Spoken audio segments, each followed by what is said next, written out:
Mari membaca buku. Buku pilihan pada episode ini berjudul Nama dan Kata dalam Quran, Pembahasan dan Perbandingan oleh Ali Audah. Kita mulai episode ini dari bab Adam.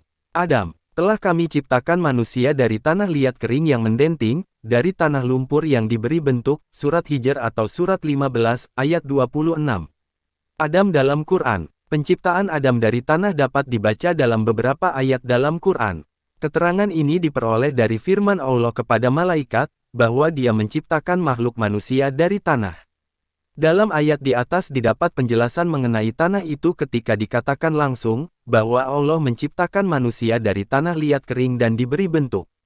Ungkapan ini diulang dalam ayat 28 dan ayat 33, juga dalam surah Ar-Rahman atau surat 55 ayat 14 dengan sedikit perbedaan bahwa manusia yang diciptakan dari tanah kering itu seperti tembikar sehingga dapat berbunyi.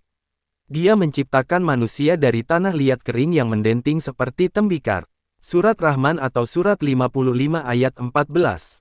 Selanjutnya bentuk dan rupa manusia dibentuk dan dipola sampai menjadi yang terbaik. Surat Alaq atau surat 96 ayat 4 dan roh Tuhan ditiupkan ke dalamnya, sehingga manusia berada di atas martabat makhluk yang lain.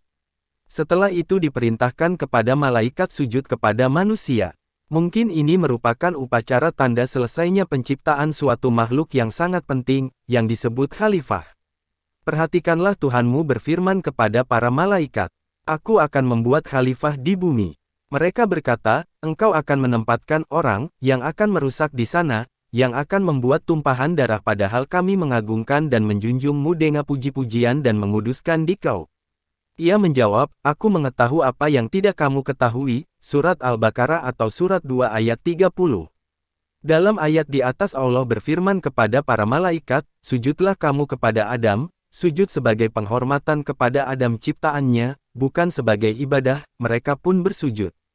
Kecuali iblis, ia menolak dan menyombongkan diri, dan karenanya ia termasuk di antara mereka yang membangkang, mengingkari perintah Allah. Surat Al-Baqarah atau surat 2 ayat 34, di bagian lain disebutkan, iblis menyombongkan diri menolak sujud kepada Adam, dengan alasan karena dia diciptakan dari api, lebih mulia dari Adam yang diciptakan hanya dari tanah. Surat Al-A'raf atau surat 7 ayat 12.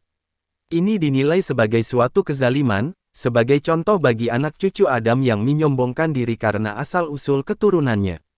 Maka setelah itu Allah mengusirnya dari lingkungan malaikat dan melaknatnya sampai hari kebangkitan.